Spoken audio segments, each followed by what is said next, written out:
بسم اللہ الرحمن الرحیم۔ جس دن صبح شہزادی مسلمان قیدی کو قید خانے سے رہا کروا کے لے گئی تھی، اس دن کی شام ہونے کو آ گئی۔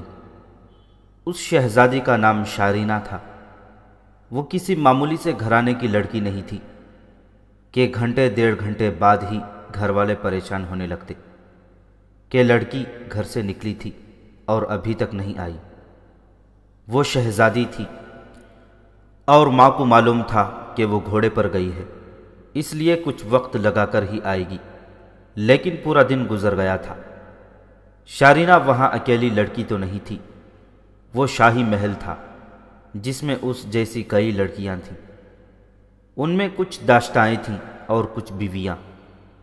ایک لڑکی کا ذرا زیادہ وقت کے لیے ادھر ادھر ہو جانا کوئی پریشان کن واقعہ نہیں سمجھا جاتا تھا۔ ماں نے دن کے دوران تو اپنی بیٹی کی غیر حاضری محسوس ہی نہ کی۔ محسوس نہ کرنے کی وجہ یہ تھی کہ ان دنوں محل کے اندر کے ماحول میں بے تحاشا کھنچاؤ پایا جاتا تھا۔ ہرقل بھاگا بھاگا پھر رہا تھا اور اس کی افواج شکست خوردگی کے عالم میں بکھر گئی تھی۔ ہرقل فرعون قسم کا بادشاہ تھا۔ اپنی شکست پر وہ غصے سے باولا ہو گیا تھا۔ اس کی بیویاں اور داشتائیں اور محل میں رہنے والے دوسرے لوگ چھپتے پھرتے تھے کہ ہرقل غصے میں آ کر کسی کو ذرا سی بات پر قتل کر دے گا۔ کسی کے قتل کا حکم دے دینا اس طرح معمولی بات تھی جیسے بیکار سی کوئی چیز اٹھا کر گھر سے باہر پھینک دی جائے۔ شارینہ کی ماں شام سے بہت پہلے ہی پریشان ہونے لگی تھی، لیکن وہ ہرقل کو بتانے سے ڈرتی تھی کہ ہرقل پہلے ہی غصے کی حالت میں ہے۔ لیکن جب سورج غروب ہونے کو آ گیا تو وہ ہرقل کے اس کمرے میں جا پہنچی جس میں ہرقل جاسوسوں سے رپورٹیں لیا کرتا تھا اور اپنے فوجی افسروں اور دیگر حاکموں کو بلا کر ان سے کام کی باتیں کیا کرتا اور احکام دیا کرتا تھا۔ اپنی ایک بیوی کو اس کمرے میں داخل ہوتے دیکھا تو غصے سے اس کا چہرہ دہکنے لگا۔ اس وقت ہرقل اکیلا نہیں تھا، اس کے پاس کسی اور شہر سے آیا ہوا ایک قاصد بیٹھا ہوا تھا۔ کیوں آئی ہو؟ ہرقل نے شاہانہ اور غصیلی آواز میں پوچھا۔ کیا تمہیں معلوم نہیں؟ سب معلوم ہے، شارینہ کی ماں نے ہرقل کی پوری بات سنے بغیر التجا کے لہجے میں کہا۔ آپ کی مصروفیت اور آپ کی پریشانی بڑی اچھی طرح جانتی ہوں۔ یہ آپ کی ہی نہیں، یہ ہم سب کی پریشانی ہے۔ میں اس طرح کبھی نہ آتی، لیکن ماں ہوں۔ اصل بات بتاؤ کیا ہے؟ ہرقل نے اس قدر گرج کر کہا جیسے کمرے کی چھت بھی کانپ اٹھی ہو۔ شارینہ صبح گھوڑے پر نکلی تھی۔ شارینہ کی ماں نے کہا، ابھی تک واپس نہیں آئی، تو کیا میں اسے جا کر ڈھونڈوں؟ ہرقل نے بڑی تلخ طنز کی اور کچھ دیر شارینہ کی ماں کے منہ کی طرف دیکھتا رہا۔ آخر بولا، اپنی اپنی اولاد پر تم سب خود ہی نظر کیوں نہیں رکھا کرتی؟ کیا محل کے ملازموں، محافظوں اور دیگر کارندوں نے تمہارا حکم ماننا چھوڑ دیا ہے؟ تمہیں میرے پاس آنا ہی نہیں چاہیے تھا۔ آپ جانتے ہیں یہ میری ایک ہی بیٹی ہے، شارینہ کی ماں نے بھکاریوں کی طرح کہا۔ معلوم نہیں کہاں چلی گئی ہے، ملک کے حالات بھی تو ٹھیک نہیں۔ تم ایک بیٹی کو رو رہی ہو؟ ہرقل نے کہا، یہاں پورا ایک ملک اپنی سلطنت سے نکل گیا ہے اور تم ایک بیٹی کو ڈھونڈ رہی ہو۔ ہرقل کی یہی ایک بیٹی یا دو چار بیٹے بیٹیاں ہوتے تو وہ پریشان ہوتا کہ ایک بیٹی کہاں چلی گئی ہے۔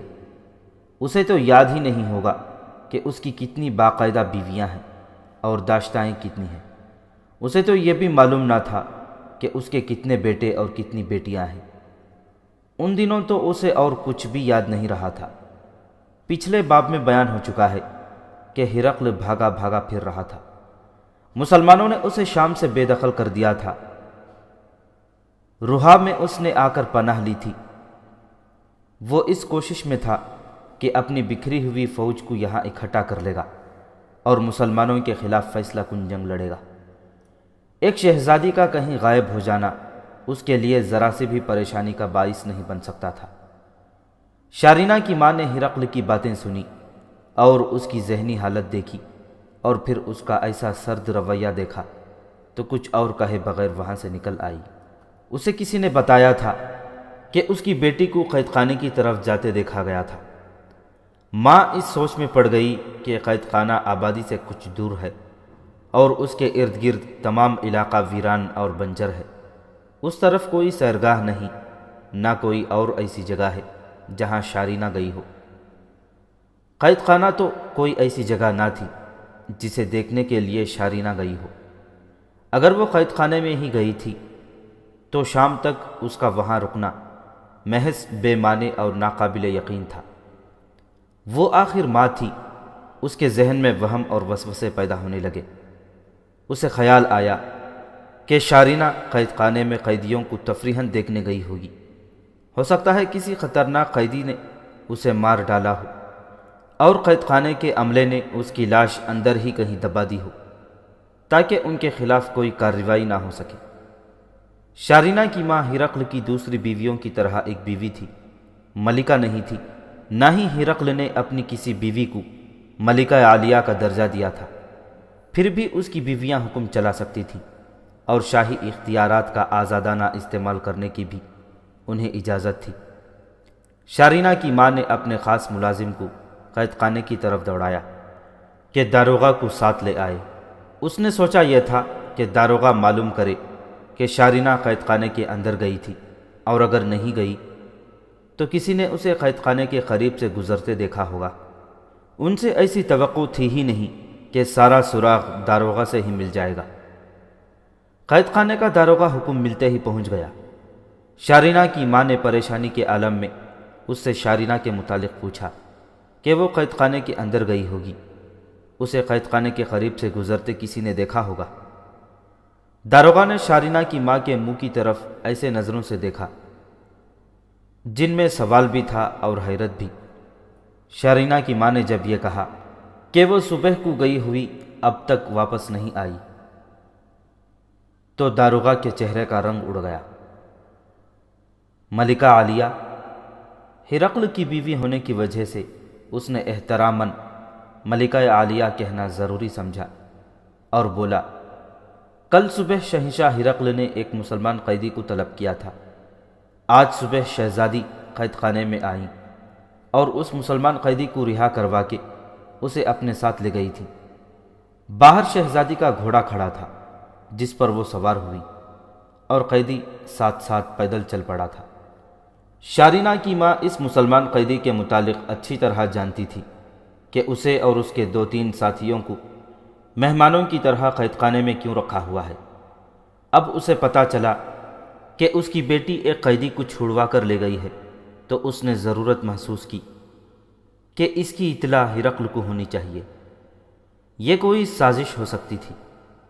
شارینہ کی ماں کو ڈر یہ تھا کہ ہرقل سے یہ بات چھپا لی گئی اور کچھ دنوں بعد کسی اور ذریعے سے اسے پتہ چلا تو وہ اسے بھی اور داروغہ کو بھی قتل کروا دے گا۔ یہ سوچ کر اس نے داروغہ کو ساتھ لیا اور پھر ہرقل کے کمرے میں جا پہنچی۔ اب تو ہرقل نے اسے ایسی قہر بری نظروں سے دیکھا جیسے خود اٹھ کر اس کے پیٹ میں خنجر گھونپ دے گا، لیکن قید خانے کے داروغہ کو ساتھ دیکھ کر اسے شک ہوا کہ بات کچھ اور ہے اور کوئی خاص واقعہ ہو گیا ہے۔ شارینہ کی ماں نے اسے بتایا کہ شارینہ اس مسلمان قیدی کو رہا کروا کے نہ جانے کہاں لے گئی ہے جس قیدی کو کل صبح دربار میں بلایا گیا تھا۔ ہرقل کی آنکھوں میں جو قہر اترا تھا وہ آنکھوں میں ہی گم ہو گیا اور ہرقل پر خاموشی طاری ہو گئی۔ کوئی نہیں بتا سکتا تھا کہ اس خاموشی میں سے کیسا ہولناک طوفان اٹھے گا۔ ہرقل کو اس کی کوئی پرواہ نہیں تھی کہ ایک شہزادی ایک قیدی کو قید خانے سے نکلوا کر اس کے ساتھ چلی گئی ہے۔ اسے پریشانی اس سے لاحق ہوئی کہ یہ مسلمان قیدی ایک خاص اہمیت کا حامل تھا۔ یہ کوئی ادنا سپاہی نہیں تھا۔ مسلمانوں کے لشکر میں اسے کوئی عہدہ حاصل تھا اور وہ اچھا خاصا عقل مند بھی تھا، اور تم نے ایک شہزادی کے کہنے پر اسے رہا کر دیا۔ ہرقل نے داروغہ سے کہا، اس کی بیڑیاں اور ہتکڑی بھی اتار دی۔ یہ میری گرفتاری کی سازش ہو سکتی ہے اور میرے قتل کی بھی۔ قید خانے کا داروغہ چپ چاپ کھڑا تھا۔ اس نے ذہنی طور پر قبول کر لیا تھا کہ اس کی زندگی چند منٹ رہ گئی ہے۔ ہرقل کے ہاں سزائے موت سے کم کوئی سزا نہیں تھی۔ کیا تمہیں قتل نہ کروا دیا جائے؟ ہرقل بولا، اگر یوں شہزادی کی مدد سے فرار ہونے والا قیدی عیسائی ہوتا تو میرے لیے کوئی خطرہ نہیں تھا۔ فرار ہونے والا مسلمان تھا۔ کیا تم دیکھ نہیں رہے کہ ان مسلمانوں نے ہمیں کس انجام تک پہنچا دیا ہے؟ کیا تم صرف ایک وجہ بتا سکتے ہو جس کی بنا پر تمہارا یہ اقدام صحیح سمجھا جائے؟ جس طرح جوتشی نے اپنے آپ کو موت کے سامنے کھڑا دیکھ کر ہرقل کو سچی اور کھری کھری باتیں سنا دی تھیں، ویسی ہی کیفیت قید خانے کے داروغہ پر طاری ہو گئی۔ اسے یقین تھا کہ اب وہ زندہ باہر نہیں جا سکے گا۔ شہنشاہ روم، داروغہ نے کہا، اگر میں شہزادی کا حکم نہ مانتا تو وہ مجھے قتل کروا دیتی۔ اس کا حکم مانا ہے تو آپ مجھے سزائے موت سنا رہے ہیں۔ مجھے آپ کی یہ سزا قبول ہے۔ قبول نہ ہوتی تو بھی آپ نے مجھے معاف نہیں کر دینا تھا۔ میں نے روم کی شہنشاہی کا نمک کھایا ہے۔ مجھے یہ عہدہ اس شہنشاہی نے دیا ہے۔ میں اپنا فرض سمجھتا ہوں کہ مرنے سے پہلے آپ کا کھایا ہوا نمک حلال کر جاؤں۔ یہی ایک صلہ ہے جو میں آپ کے قدموں میں پیش کرنا چاہتا ہوں۔ یہ کوئی سونے اور چاندی کا خزانہ نہیں، چند ایک الفاظ ہیں جو آپ نے قبول کر لیے تو آپ کے لیے اور آپ کی سلطنت کے لیے بھی سود مند ہوں گے۔ ہرقل اسے چپ چاپ دیکھ رہا تھا۔ اس کی اس خاموشی کا مطلب اس کے سوا اور کچھ نہیں ہو سکتا تھا کہ وہ داروغہ کو معاف نہیں کرے گا۔ موت نے داروغہ پر خوف اور تعصف طاری کرنے کے بجائے اس میں جرأت پیدا کر دی۔ میں زندگی کی بھیک نہیں مانگوں گا، داروغہ نے کہا۔ حکم ماننا ہم لوگوں کا فرض ہے۔ یہاں حکم ایک فرد سے نہیں ملتا بلکہ شاہی خاندان کے تمام افراد سے کئی طرح کے حکم ملتے ہیں، اور ہم لوگ کسی کی بھی حکم عدولی کی جرأت نہیں کر سکتے۔ میں جانتا ہوں 3-4 مسلمان قیدیوں کو آپ نے مہمانوں کے طور پر قید خانے میں رکھا ہوا ہے، اور میں یہ بھی جانتا ہوں کہ کیوں ان کے ساتھ اتنا اچھا سلوک ہو رہا ہے۔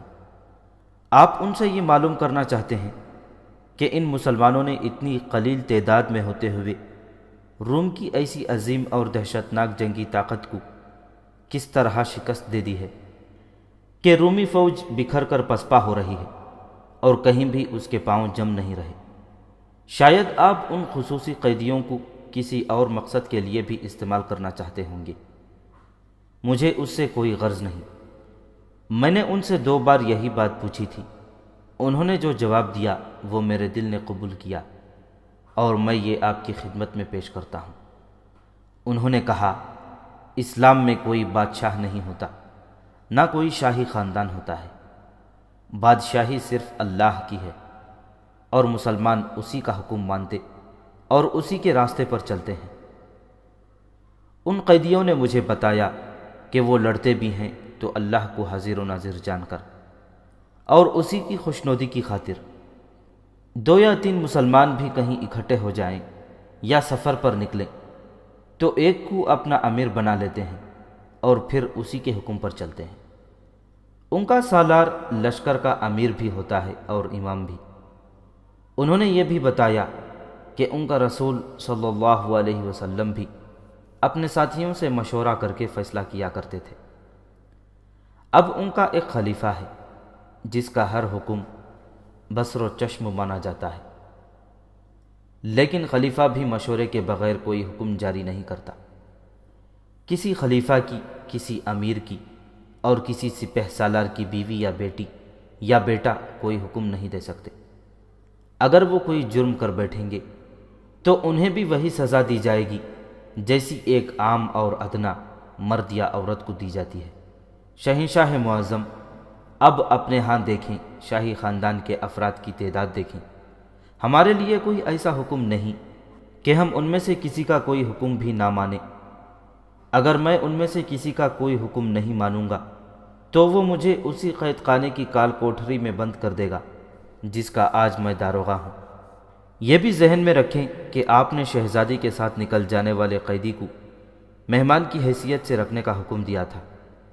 اسے شہزادی شارینہ اپنے ساتھ لے جانے کے لیے آئی اور کہا کہ شاہ ہرقل نے اسے طلب کیا ہے تو میں اس کے حکم کی خلاف ورزی نہیں کر سکتا تھا۔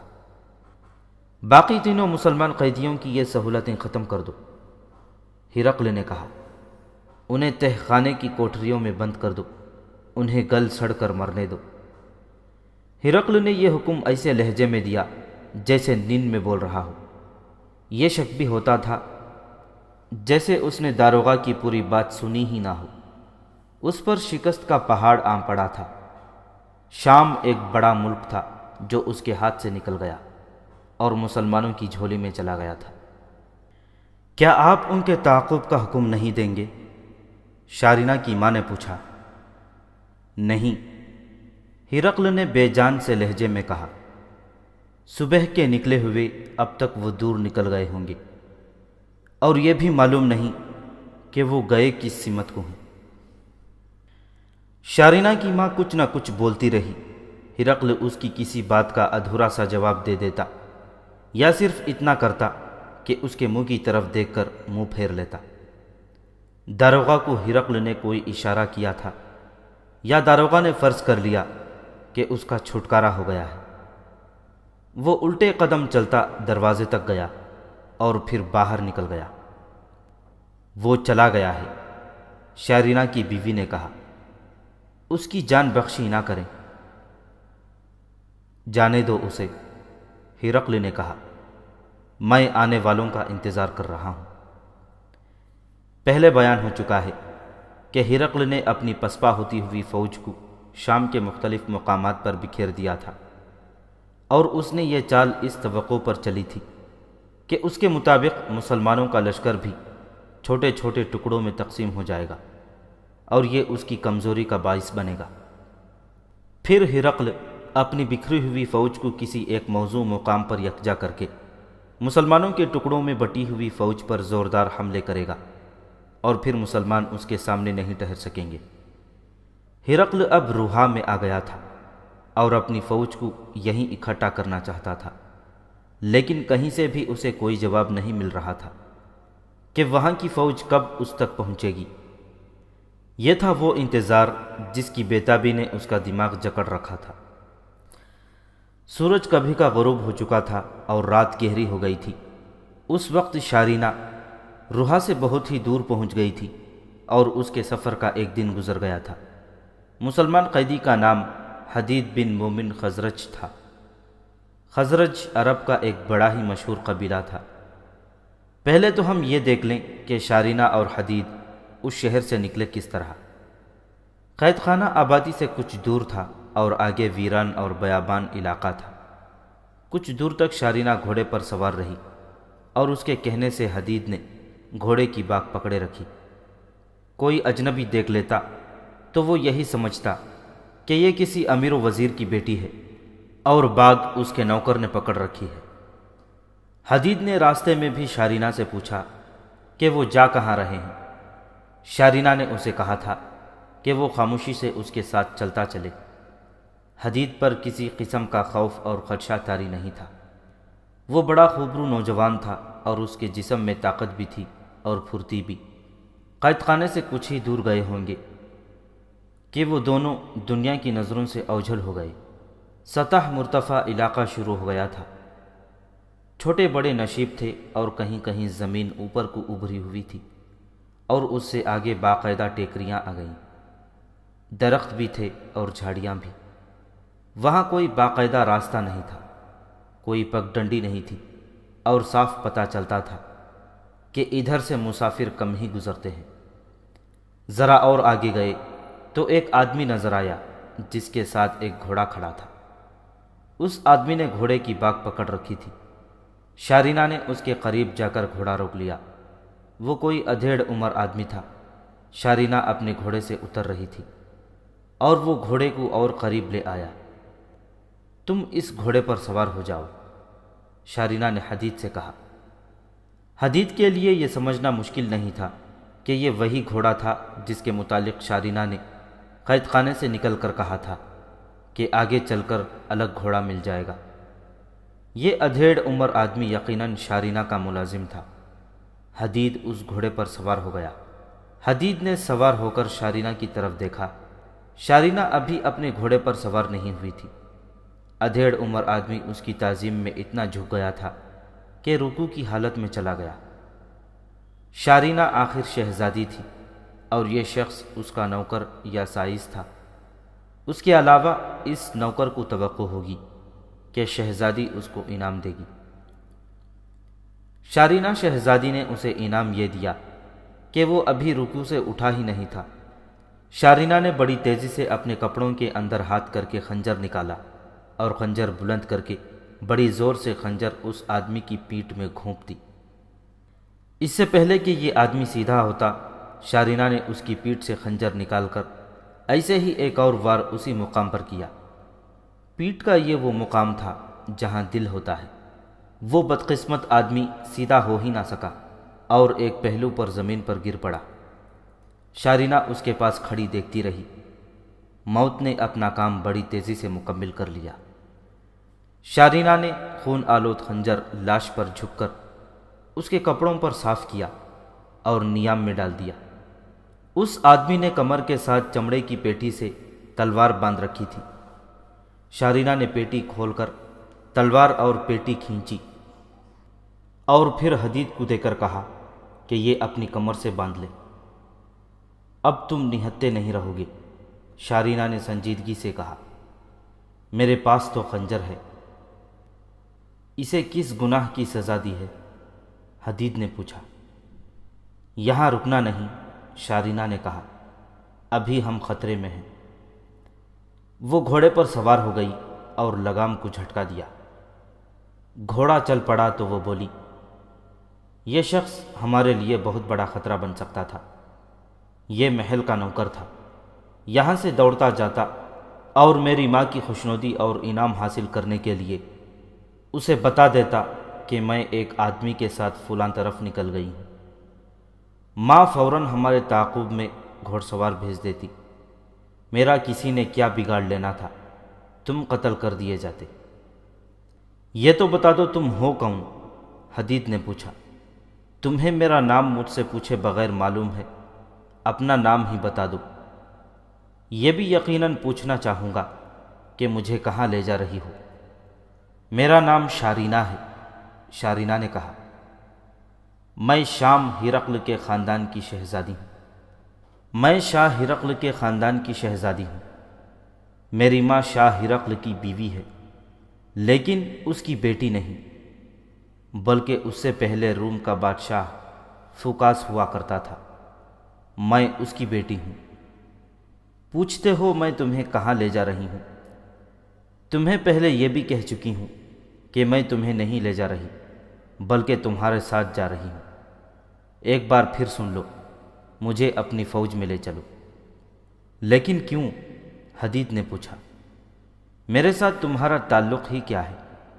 کیا میں ایسا شک نہ کروں کہ تم مجھے کسی ایسے مقصد کے لیے کہیں لے جا رہی ہو جو میرے لیے ٹھیک ہو ہی نہیں سکتا؟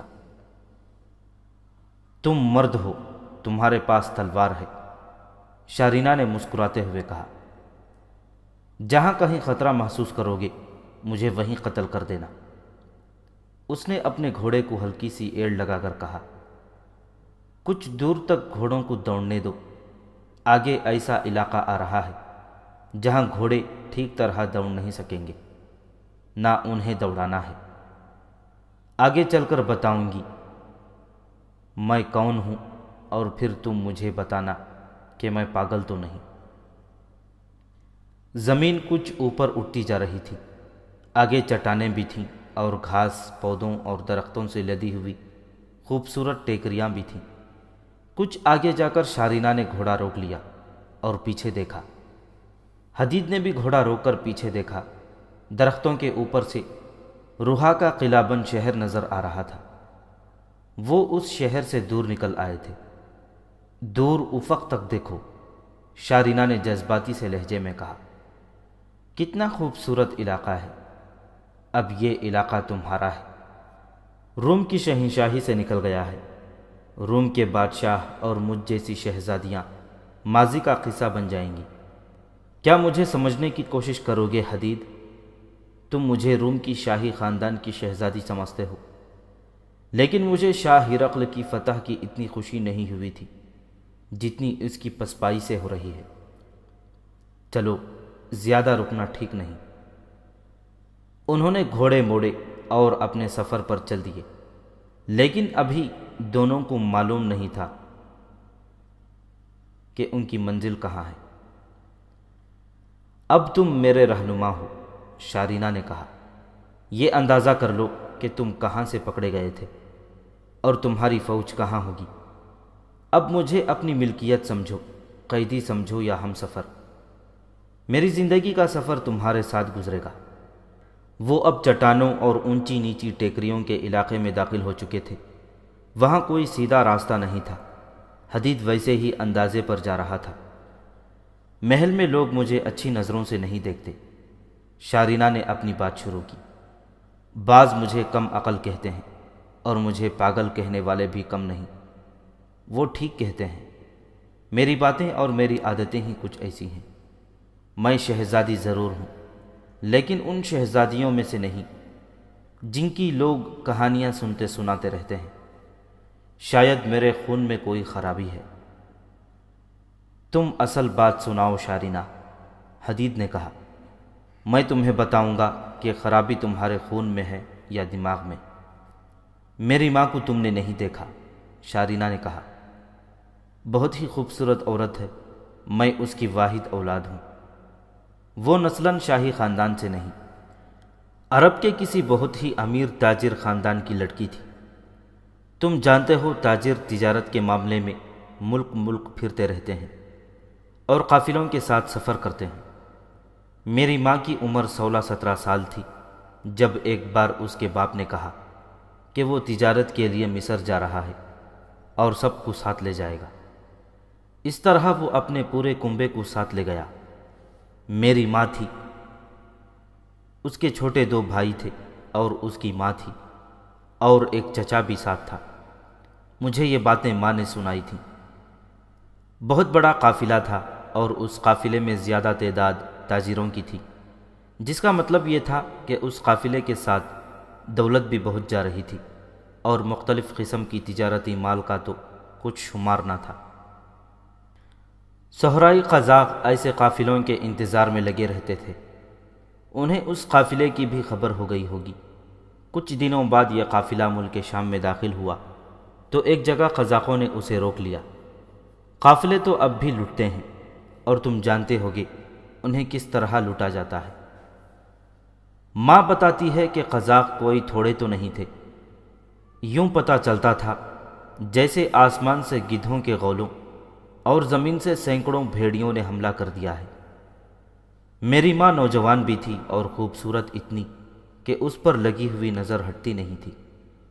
ایک قزاق نے میری ماں کو اٹھا لیا۔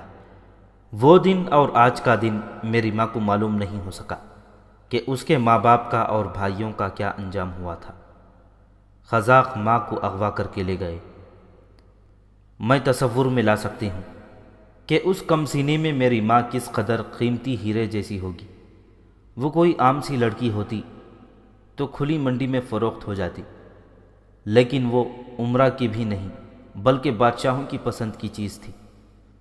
اس وقت مصر اور شام پر رومیوں کی حکومت تھی اور بادشاہ فوکاس تھا۔ وہ بادشاہوں جیسا بادشاہ تھا، شاہانہ عیاشیوں میں ڈوبا ہوا، اپنے آپ کو خدا سمجھتا تھا اور لوگ اس کے آگے سجدے کرتے تھے۔ قزاقوں نے اس تک رسائی حاصل کر کے میری ماں کی جھلک اسے دکھائی۔ وہ تو جیسے میری ماں پر مرہی مٹا ہو۔ وہ آخر بادشاہ تھا، منہ مانگے دام دے کر اس نے میری ماں کو خرید لیا۔ بادشاہ شادی کے جھنجٹ میں پڑنے کی ضرورت محسوس نہیں کیا کرتے۔ انہیں جو لڑکی اچھی لگتی اسے عارضی یا مستقل داشتہ بنا کر اپنے محل میں رکھ لیتے ہیں۔ میری ماں کے حسن اور نوجوانی سے شاہ فوکاس ایسا متاثر ہوا کہ اس نے میری ماں کے ساتھ باقاعدہ شادی کر لی۔ بادشاہوں کی شادیاں بھی برائے نام ہوا کرتی ہیں۔ ماں کو ذرہ بھر خوشی نہ ہوئی کہ وہ اتنی وسیع بادشاہی کے بادشاہ کی ملکہ بن گئی ہے۔ اس کی عمر ہی کیا تھی؟ اسے باپ اور بھائی یاد آتے تھے اور تنہائی میں رو رو کر اپنی حالت بگاڑ لیا کرتی تھی۔ اسے دوسرا صدمہ یہ پہنچا کہ وہ مسلمان تھی۔ اس کے ماں باپ نے تھوڑا ہی عرصہ پہلے اسلام قبول کیا تھا۔ اس کا باپ کسی لالچ یا کسی بھی قسم کے دباؤ میں نہیں آیا تھا، بلکہ اس مذہب سے وہ دلی طور پر متاثر ہوا اور اس نے اسلام قبول کر لیا۔ اس وقت میری ماں بہت چھوٹی تھی۔ اس نے مجھے سنایا کہ وہ جب اچھا برا سمجھنے کی عمر میں داخل ہوئی تو اسے مذہب کے سبق دیے جانے لگے۔ اسلام اس کی رگ رگ میں سمایا گیا، لیکن اس کی قسمت اتنی بری نکلی کہ قافلے سے اغوا ہوئی اور ایک عیسائی بادشاہ نے اسے اپنی بیوی بنا لیا۔ بادشاہوں کا تو کوئی مذہب ہوتا ہی نہیں۔ میری ماں کو دکھ یہ ہوا کہ وہ مسلمان بھی نہ رہی اور اس نے عیسائیت کو بھی قبول نہ کیا۔ میں پیدا ہوئی اور شہزادیوں کی طرح مجھے پالا پوسا گیا۔ اس طرح کوئی شک نہ تھا کہ میں تھی ہی شہزادی۔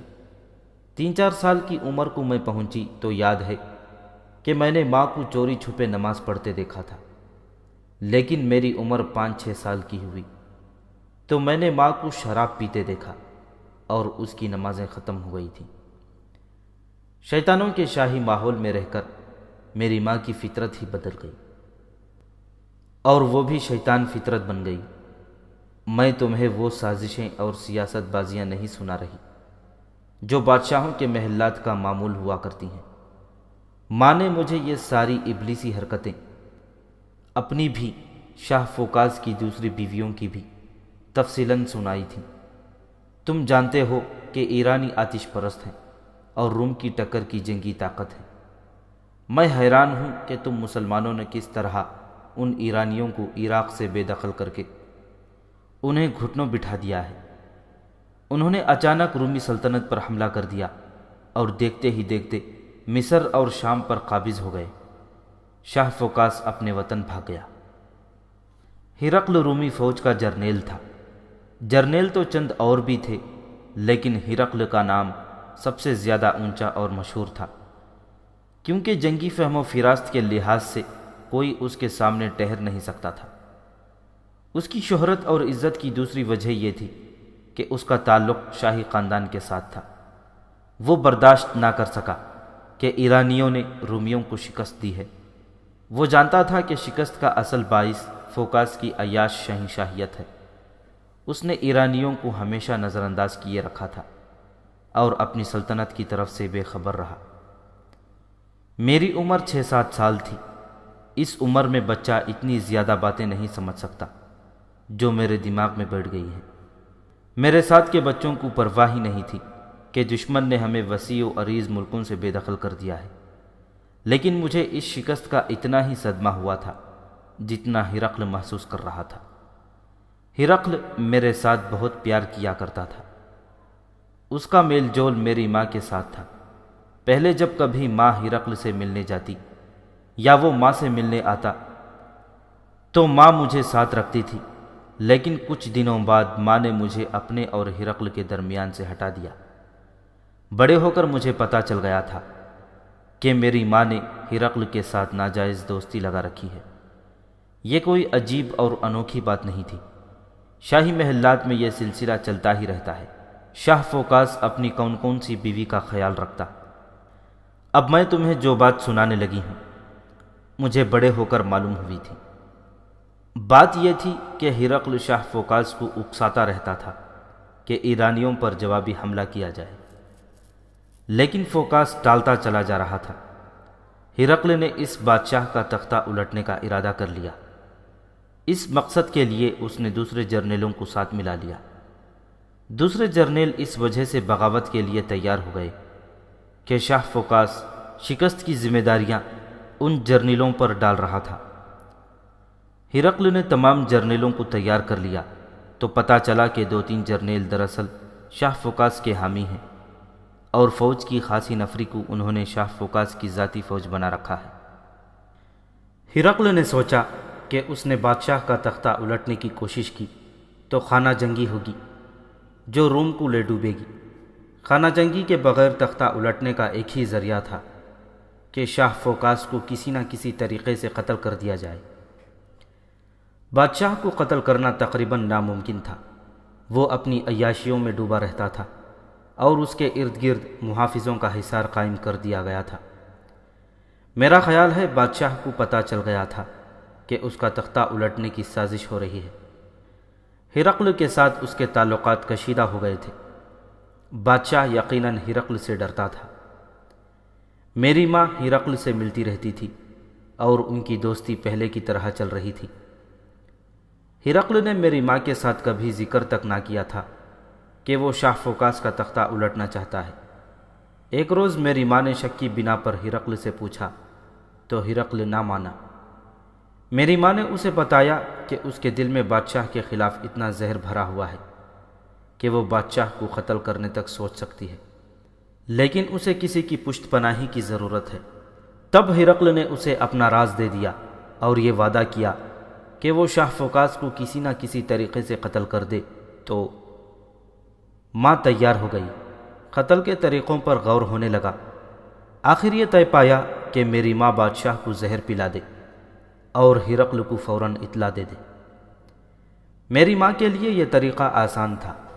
ہرقل نے ایسے زہر کا انتظام کر کے میری ماں تک پہنچا دیا جو فوراً اثر نہیں کرتا تھا بلکہ آہستہ آہستہ اپنا اثر دکھاتا ہے اور جسم کو اندر ہی اندر کھاتا چلا جاتا ہے اور 12-14 دنوں تک آدمی مر جاتا ہے۔ اس زہر کا سراغ لگایا ہی نہیں جا سکتا۔ بڑے بڑے قابل طبیب بھی اسے کوئی پراسرار بیماری کہہ دیتے ہیں۔ ایک رات میری ماں نے یہ زہر شراب میں ملا کر شاہ فوکاس کو پلا دیا۔ اگلے روز ہرقل کو اطلاع دے دی کہ زہر بادشاہ کے پیٹ میں چلا گیا ہے۔ ہرقل فوج کا کمانڈر ان چیف تھا۔ ساری فوج پر اس کا حکم چلتا تھا۔ اس نے فوج کی کچھ نفری کو الگ کر کے حکم دیا کہ بادشاہ کے محل کو محاصرے میں لے لیا جائے۔ اس کے حکم کی فوراً تعمیل ہوئی۔ ہرقل شاہ فوکاس کے سامنے گیا اور اسے کہا کہ وہ فرمان جاری کر دے کہ وہ تخت سے دستبردار ہو گیا ہے اور ہرقل کو اس نے اپنا جانشین مقرر کیا ہے۔ ان 2 جرنیلوں کو خبر مل گئی جو بادشاہ کے حامی تھے۔ انہوں نے فوج کی اس نفری کو ساتھ لیا جو ان کے زیر اثر تھی اور اس نفری سے انہوں نے محل کو محاصرے میں لینے والی نفری پر حملہ کر دیا۔ ہرقل کے دستوں نے جم کر مقابلہ کیا۔ ہرقل دیکھ رہا تھا کہ بادشاہ کے جسم میں زہر کا اثر شروع ہو گیا تھا۔ وہ اپنے اندر کوئی تکلیف محسوس کرنے لگا تھا۔ ہرقل نے اسے کہا کہ اس کی زندگی چند دن رہ گئی ہے اور بہتر یہ ہے کہ وہ ہرقل کے حق میں فرمان جاری کر دے اور عزت کی موت مرے۔ اس نے پسو پیش کی تو اس کی لاش سارے شہر میں گھسیٹی جائے گی اور پھر جنگل میں پھینک دی جائے گی۔ ہرقل نے سوچا یہ تھا کہ بغاوت اس وقت شروع کی جائے جب بادشاہ اندر سے کمزور ہونا شروع ہو جائے۔ جو فوج ہرقل کے زیر اثر تھی اس کی نفری زیادہ تھی۔ اس نے شاہ پرست دونوں جرنیلوں کو الگ بلایا اور انہیں کہا کہ اسے پتہ چل گیا ہے کہ بادشاہ ایسی بیماری میں مبتلا ہو گیا ہے جس کا کوئی علاج نہیں اور 8-10 دنوں تک بادشاہ مر جائے گا۔ بہتر یہ ہے کہ دونوں جرنیل اس کے ساتھ مل جائیں اور آپس میں خون خرابہ نہ کریں۔ دونوں جرنیلوں کو بادشاہ پر بھروسہ تھا اور اس کی حمایت کے صلے میں انعام و اکرام کی توقع بھی تھی، اس لیے ہرقل کی کوئی بات ان پر اثر نہ کر سکی۔ وہ شاید بھول گئے تھے کہ ہرقل کا دماغ بہت ہی تیز ہے اور اس کا بچھایا ہوا جال کسی کو نظر نہیں آتا اور جو بھی آتا ہے اس کے جال میں پھنس جاتا ہے۔ ہرقل نے ایسی چال چلی کہ دونوں جرنیل اس کے پھندے میں آ گئے اور دونوں کو گرفتار کر کے قید خانے میں پھینک دیا۔ ان جرنیلوں کی جو نفری تھی وہ ان دونوں کے بغیر بیکار ہو گئی۔ ویسے ہی ہرقل نے اس نفری کو خبردار کیا کہ ہتھیار نہ ڈالے تو کسی ایک کو بھی زندہ نہیں چھوڑا جائے گا۔ فوج کے یہ 2-4 دستے کر ہی کیا سکتے تھے جبکہ ان کا کوئی کمانڈر رہا ہی نہیں تھا۔ انہوں نے ہتھیار ڈال دیے۔ 3-4 دن اور گزرے کہ شاہ فوکاس کی جسمانی اور ذہنی حالت زہر کے اثر کی وجہ سے اتنی خراب ہو گئی کہ وہ بستر سے اٹھنے سے معذور ہو گیا۔ آخر ہرقل نے اسے مجبور کر دیا کہ وہ اس کے حق میں شاہی فرمان جاری کر دے۔ شاہ فوکاس تو صحت اور زندگی کی بھیک مانگ رہا تھا۔ عیش پرست انسان دنیا سے جانا نہیں چاہتا تھا۔ اس نے ہرقل کی منت سماجت کی کہ وہ اس کا علاج کروائے۔ وہ کہتا تھا کہ اس کا جسم اندر سے کٹ رہا ہے۔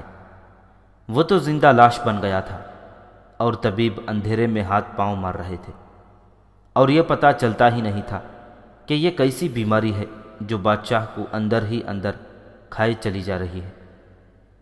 ہرقل نے اسے کہا کہ وہ اس کا علاج کرائے گا اور وہ ٹھیک بھی ہو جائے گا، لیکن شرط یہ ہے کہ فرمان جاری کر دے۔ ایک دن اور گزرا تو شاہ فوکاس یوں محسوس کرنے لگا جیسے اس کے جسم کے اندر آگ لگ گئی ہو۔ اس کیفیت میں ہرقل نے اس سے فرمان لکھوا لیا اور اس فرمان کو لوگوں تک بذریعہ منادی پہنچا دیا گیا۔ ہرقل تخت نشین ہو گیا اور بادشاہ کو شاہانہ مراعات دے کر محل میں ہی رہنے دیا۔ وہ جانتا تھا کہ یہ بادشاہ 2-4 دنوں کا ہی مہمان ہے۔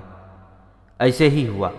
ایک روز شاہ فوکاس نے آخری ہچکی لی اور ہمیشہ کے لیے دنیا سے اڑ گیا۔ ہرقل نے روم کا تخت و تاج سنبھال لیا اور فوکاس کے شاہی خاندان کو محل سے نکال دیا۔ ہرقل نے میری ماں کے ساتھ کیا ہوا وعدہ پورا کر دیا۔ اس کے ساتھ ہرقل نے شادی کر لی۔ اس شادی سے صرف اتنی تبدیلی آئی کہ ہرقل کی بیویوں کی تعداد میں ایک اور بیوی کا اضافہ ہو گیا۔ یہ شادی بھی ایک بادشاہ کی شادی تھی، لیکن میری ماں کو اس شادی پر بڑا فخر تھا۔ ہرقل نے کچھ عرصہ اسے اہمیت دیے رکھی، جس کی وجہ یہ تھی کہ میری ماں شاہ فوکاس کو زہر نہ دیتی تو ہرقل کے لیے اس کا تختہ الٹنا ممکن نہ تھا۔ میرا شعور بیدار ہو چکا تھا اور مجھ پر سب سے زیادہ اثر اپنی ماں کا تھا۔ اس نے اپنے آپ کو ہرقل کی ملکہ عالیہ سمجھنا شروع کر دیا اور وہ اٹھتے بیٹھتے یہی کہتی تھی کہ ایرانیوں پر جوابی حملہ کر کے مصر اور شام کو دوبارہ سلطنت روم میں شامل کرنا ہے۔ ہرقل کا تو عزم ہی یہی تھا اور اس میں کوئی شک نہیں کہ اس نے اسی مقصد کے تحت شاہ فوکاس کا تختہ الٹا تھا۔ اس کا اثر مجھ پر یہ ہوا کہ مجھ میں قومی غیرت پیدا ہو گئی اور اس کے ساتھ ایسا جذبہ ابھرا کہ میں یہ خواہش کرنے لگی کہ میں مرد تو بن نہیں سکتی اور میں فوج میں نہیں جا سکتی۔ میں جوان ہو کر اپنے جیسی جوان لڑکیوں کی فوج بناؤں گی اور اسے ایرانیوں کے خلاف لڑاؤں گی۔ اس طرح مجھ میں عسکریت پیدا ہوتی چلی گئی اور یہی میری فطرت بن گئی۔ میں اس وقت لڑکپن کی عمر سے آگے نکل رہی تھی جب ہرقل نے بے پناہ فوج تیار کر لی تھی اور اس نے ایرانیوں پر حملہ کر دیا۔ بہت کچھ تو خون ہوا۔ ہرقل بڑا ہی مضبوط عزم لے کر نکلا تھا۔ اس نے اپنی فوج کو کئی سال صرف کر کے خوب تیار کیا تھا۔ آخر ایرانیوں کے پاؤں اکھڑ گئے اور وہ پسپا ہوتے ہوتے مصر بھی خالی کر گئے اور شام بھی۔ دونوں ملک ایک بار پھر سلطنت روم میں شامل کر لیے گئے۔ ہرقل کی نظروں میں میری ماں کی حیثیت ختم ہو چکی تھی۔ ہرقل کو شاید اتنا ہی یاد رہ گیا تھا کہ اس عورت کے ساتھ اس نے شادی کی تھی۔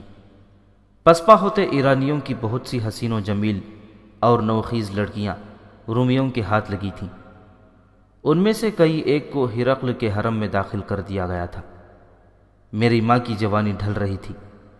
ہرقل تھا تو بادشاہ، لیکن فوکاس جیسا بادشاہ نہیں۔ وہ جرنیل بھی تھا اور جنگی امور اور جنگی چالوں میں اس نے ایسا نام پیدا کر لیا کہ وہ ایک ہیبت ناک طاقت بن گیا۔